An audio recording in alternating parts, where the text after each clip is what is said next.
여러분 안녕하십니까, 강신업 변호사입니다. 오늘 잔치국수 먹는 날입니다. 여러분 잔치국수 드셨습니까? 여러분 오늘 한잔 하는 날입니다. 한잔 하셨습니까?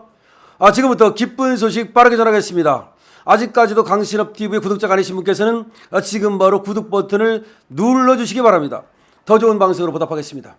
자, 오늘 말이죠, 김문기 씨를 모른다, 이 부분에 대해서는 일부 유죄 일부 무죄가 났는데요, 김문기를 안다 모른다라고 하는 것은 주관적 인식으로 봤습니다. 그래서 그 부분은 말이죠, 무죄가 나온 겁니다. 하지만 골프를 치지 않았다, 그 부분에 대해서는 이건 너무나 분명한 사실을 거짓말을 했기 때문에 이 부분은 유죄가 나왔습니다.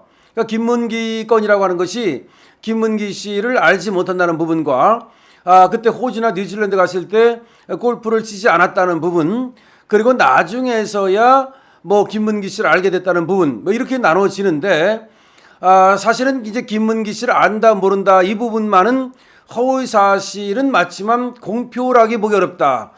이래서 일부가 무죄로 빠져나가고, 그리고 골프를 치지 않았다는 부분은 유죄가 돼서 김문기 부분은 일부 유죄 일부 무죄가 나온 거고요. 그 다음에 국토교통부와 관련해서 이 백현동 아파트 인허가를 내주도록 협박을 받았다는 부분, 이거는 새빨간 거짓말로 봤습니다. 이번 한성진 부장판사는 말이죠, 하나의 혐의별로 아주 세밀하게 사실관계를 파악했는데요, 때문에 이것이 항소심으로 간다 하더라도 이 재판 결과가 뒤집히기가 어렵다는 겁니다. 그리고 1심에서 너무나 자세하게 증인들을 불러서 증언을 듣고, 그리고 물적 증거를 판단했기 때문에 항소심을 간다 하더라도 이재명이가 사건의 결과를 뒤집을 가능성은 적다라는 지금 법조계의 얘기가 나오고 있습니다. 더군다나 말이죠, 이 이재명 변호인들의 능력이 의심되는 부분이 있는데, 위법 수집 증거니 공소장 일본주의의 위배니 이런 얘기를 했지만 이런 것들은 모두 그냥 배척되었습니다. 그러니까 이재명을 구한답시고 공소장 일본주의라는 게 있습니다.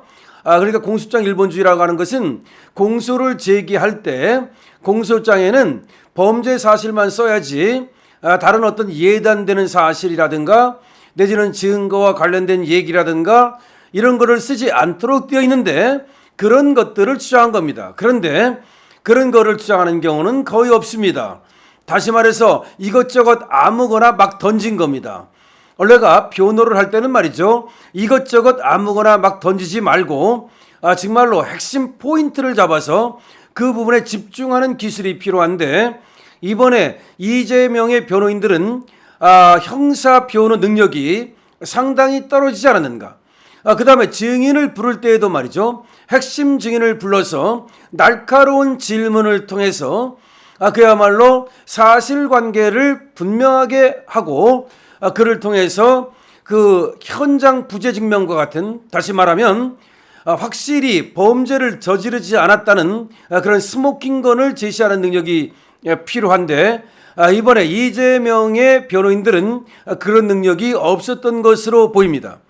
또 하나, 변호인들 탓만 할 수 없는 것은 너무나 이 피고인 이재명이 거짓말을 많이 해서 이거를 덮을 수가 없었다는 것입니다.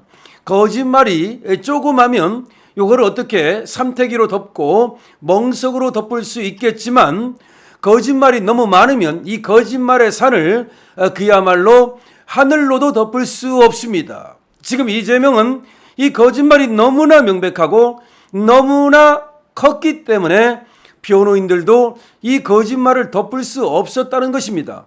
예를 들어서 말이죠, 김문기 씨와 관련해서도 뉴질랜드나 호주나 이런 데 가가지고 골프를 친 사진이 분명히 존재하고, 그 다음에 또 같이 말이죠, 요트를 타고 또 아름다리 나무를 같이 껴안고 이런 것들이 분명히 존재했으며, 그리고 김문기 씨와 주고받은 공문이나 이런 것이 명백했음에도 불구하고 사실은 김문기를 모른다고 말했는데, 이 부분도 원래는 유죄가 돼야 되는 겁니다. 다만 다만 법정에서는 뭐라고 봤냐면 안다 모른다는 것은 약간 그것은 주관적인 부분 아니냐. 그래서 객관적으로 알고 있다 모른다를 판단하기가 조금 유보적이다. 그래서 이거를 갖다가 일부 무죄로 한 건데 제가 볼 때는 서울고등법원에 가면 이 부분도 말이죠. 유죄로 바뀔 가능성이 많습니다. 이거는 주관적인 부분이 아니라 너무나 객관적으로 분명한 사실을 자기가 대장동 꼬리를 자르기 위해서 김문기 씨가 2021년 12월 21일에 극단적인 선택을 하고 나니까 아차 김문기 씨가 지금 대장동과 관련해서 극단적인 선택을 했다더라. 그런데 그렇게 극단적인 선택을 한 김문기 씨를 안다고 말할 경우에 나의 대장동 범죄가 들통나겠구나 그래서 거짓말을 한 것이므로 이 부분도 사실은 유죄가 나와야 되는 거죠. 어쨌든 한성진 부장판사는 이 부분에 대해서는 허위 사실은 맞지만 허위 사실 공표로 보기는 어렵다라고 하는 유보적 판단을 내린 것입니다. 다만 다행인 것은 말이죠. 다른 부분 그러니까 골프 부분과 관련해서는 분명한 사실이다라고 해서 이 부분에 대해서는 유죄 판결을 내린 것이고요. 국토교통부 협박 이거는 너무나 명백한 거 아닙니까? 다시 말해서 국토교통부로부터 협박을 받은 바 없어요. 그럼에도 불구하고 그것도 국감장에 가서 국회의원들을 대상으로 거짓말을 한 겁니다. 국회의원들이 말이죠 물었어요. 당신이 말이죠 이 백현동 말이야 옹벽 아파트 너무나 국회의원들한테 이 민원이 많이 들어왔어요. 국회의원들한테 이 국정감사할 때는 말이죠 민원이 엄청나게 들어옵니다. 그런데 옹벽 아파트에 대해서 민원이 안 들어왔겠습니까? 아직까지도 준공이 안 났어요. 그래서 여기에 대해서 이제 국회의원들이 물었습니다. 그 아파트 어떻게 해서 그거 허가를 해주게 된 겁니까? 그러니까 자기가 허가를 내줬어요. 김인섭의 로비를 받았어요. 정바울한테 엄청난 돈을 벌게 해줬어요. 그리고 지가 말이죠 정진상과 김인섭과 찐찐해가지고서 사실은 이 돈 중에 일부를 먹기로 한 것이 분명해 보입니다. 근데 이것이 들통날까봐 국회의원들을 대상으로 국정감사장에서 거짓말을 한 거예요. 이거는 거짓말을 통해서 말이죠 자기의 백현동 범죄를 감추고 그리고 당선되려고 했던 겁니다. 이와 같이 명백한 거짓말이 어디 있습니까? 그리고 여기에 수많은 증인들이 나왔습니다. 국토교통부 직원들 그리고 또 성남시 직원들 심지어 한국식품연구원 직원들까지 나왔어요. 왜냐하면 백현동 아파트가 한국식품연구원 부지에 건설이 됐거든요. 자, 이와 같이 수많은 증인들이 나와서 이재명의 거짓말을 증언했습니다. 그래서 이재명은 거짓말쟁이고 그리고 암덩어리라는 것이 증명됐어요. 그렇기 때문에 한성진 부장판사는 경종을 울릴 필요가 있었습니다. 더군다나 공직선거법이라고 하는 것은 거짓말을 통해 가지고서 유권자들을 갖다가 선전선동하고 유권자들을 속여서 표를 얻는 매표 행위와 같기 때문에 이것을 용서할 수가 없는 것입니다. 따라서 징역형이 나온 것이죠. 근데 모르는 사람들이 이렇게 질문을 합니다. 아이고 벌금형이 안 나왔는데 벌금 100만 원 이상이야만 날아간다면서요. 걱정하실 필요 없어요. 벌금보다 징역이 무거운 거기 때문에 벌금 이상. 그러니까 벌금이 나오든지 벌금보다 무거운 징역형이 나오면 그러면 그냥 날아가는 거예요. 집행유예인데 상관없어요. 실형이든 집행유예든 간에 징역형이라는 것은 벌금 100만 원보다 무거운 거기 때문에 징역형이 나옴으로써 이재명은 국회법과 정당법에 의해서 그리고 공직선거법에 의해서 모든 것이 날아갑니다. 국회의원 날아갑니다. 그리고 당대표 날아갑니다. 피선거권 10년을 박탈당합니다.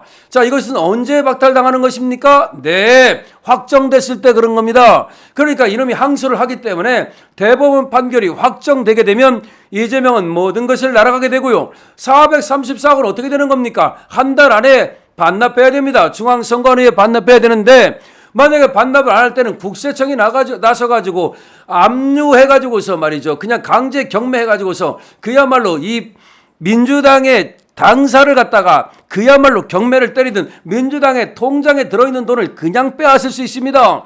그 전에 민주당이 야로를 부리면 어떡합니까? 야로를 부리지 못하도록 미리 말이죠. 이 보전 처분을 처할 수 있는지가 이거는 중앙선관위 차원에서 검토를 해야 될 겁니다. 여러분 수고하셨습니다. 우리는 승리했습니다. 자, 이재명은 지금으로부터 계속해서 재판을 받고 그 선고 결과를 받아들게 될 것입니다. 국민을 우롱하고 말이죠. 자기의 어떤 그 목적을 위해서 많은 사람들을 희생시킨 지금 그 처벌을 받고 있는 것입니다. 여러분, 하지만 지금은 1심에 지나지 않습니다. 우리는 항소심과 그리고 상고심 대법원에서도 반드시 승리해야 합니다. 우리는 승리해야 합니다. 공직선거법 아직도 2번이 더 남았습니다. 우이진 교사 아직도 3번이 남았습니다. 대장동 재판, 대북송금 재판, 아직 시작에 불과합니다. 아직. 그리고 또 이제 법카.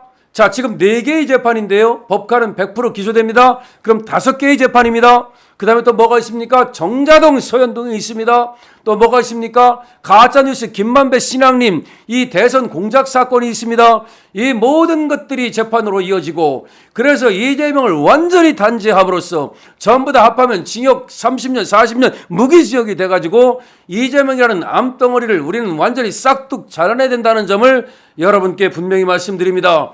여러분 수고하셨습니다. 하지만 지금 경각심을 놓을 때는 아닙니다. 여러분들께서 노력하시는 만큼, 여러분들께서 심사숙고하고 그 다음에 노심초사하고 여러분께서 댓글 달고 또 유튜브 봐가면서 여러분들께서 응원하는 것만큼 그렇게 이제 좋은 결과를 우리는 받아들게 될 것을 저는 믿습니다. 여러분, 강신업 변호사와 함께 계속해서 항소심, 상고심 계속해서 좋은 결과 나올 수 있도록, 이것이 뒤집히지 않도록 말이죠. 절대 뒤집히지 않겠지만 혹시라도 권순일과 같은 야로를 부릴 수 있기 때문에 우리는 결코 말이죠, 경각심을 놓치지 말아야 합니다. 강신업 TV입니다. 강신업 TV입니다.